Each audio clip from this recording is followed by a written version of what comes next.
இன்றைய மன்னா செப்பனியாவின் புஸ்தகம் 3வது அதிகாரம் 15வது வசனம். கர்த்தர் உன் ஆக்கினைகளை அகற்றி உன் சத்துருக்களை விலக்கினார். இஸ்ரவேலின் ராஜாவாகிய கர்த்தர் உன் நடுவிலே இருக்கிறார். இனி தீங்கை காணாதிருப்பாய். இந்த வசனத்துல அநேக வாக்கு தத்தங்களை கர்த்தர் தம்முடைய ஜனத்துக்கு கொடுக்கிறார். இந்த வசனத்தை இன்றைக்கும் நாளைக்கும் நாம் தியானிக்க இருக்கிறோம். இந்த முதலாவது பகுதி சொல்லுகிறது, கர்த்தர் உன் ஆக்கினைகளை அகற்றி உன் சத்துருக்களை விலக்கினார். நம்முடைய ஆக்கினைகளையும் சத்துருக்களையும் கர்த்தரால் மாத்திரமே அகற்ற முடியும். கர்த்தர் அகற்ற வல்லவராயிருக்கிறார். அநேக விதமான சத்துருக்களினால் வருகிற போராட்டங்களை நாம் சந்தித்துக் கொண்டே இருக்கும் போது களைத்து போகிறோம். சில நேரங்களில் எப்பொழுது இந்த போராட்டம் ஓயும், எப்பொழுது எனக்கு ஒரு விடுதலை வரும் என்று சோர்ந்து போகிறோம்.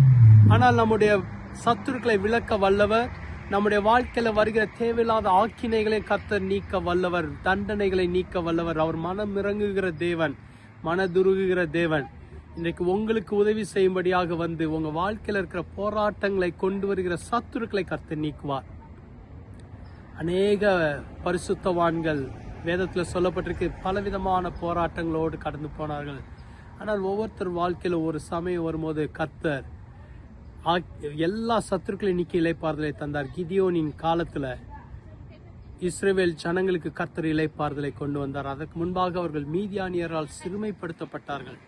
கிதியோனை கொண்டு கர்த்தர் முழு இளைப்பாறுதலை கொண்டு வந்தார். உங்களுக்கு இளைப்பாறுதலை கொண்டு வர வல்லவராக இருக்கிறார். ஆகவே சோர்ந்து போகாதீங்க. கர்த்தர் உங்களை ஆசீர்வதிப்பார், கர்த்தர் உங்களை விடுவிப்பார். சத்துருக்களை நீக்கி இளைப்பாறுதலை கொண்டு வர ஜெபிக்கலாமா? எங்களை அதிகமாக நேசிக்கிற நல்ல ஆண்டவரே, எங்கள் சத்துருக்களை எல்லாம் நீக்குகிறவரே உமக்கு நன்றி. எங்களுக்கு இளைப்பாறுதலை கொண்டு வருகிறவரே நன்றி. எங்களை பலப்படுத்துகிறவரே உமக்கு நன்றி. எங்களுக்கு நன்மை செய்கிறவரே உமக்கு நன்றி.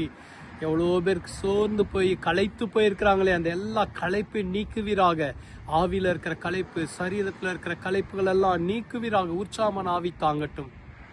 நீர் ஒருவர் தான் எங்களுக்கு இளைப்பாறுதலை தர முடியும். நீர் ஒருவர் தான் எங்கள் சத்துருக்களை முறியடிக்க முடியும். உடைய பிள்ளைகளை ஆசீர்வதியை உற்சாகப்படுத்தி பலப்படுத்தி இயேசுவின் மூலம் ஜெபிக்கிறோம் பிதாவே, ஆமென். கர்த்தர் உங்களை ஆசீர்வதிப்பாராக. ஆமென்.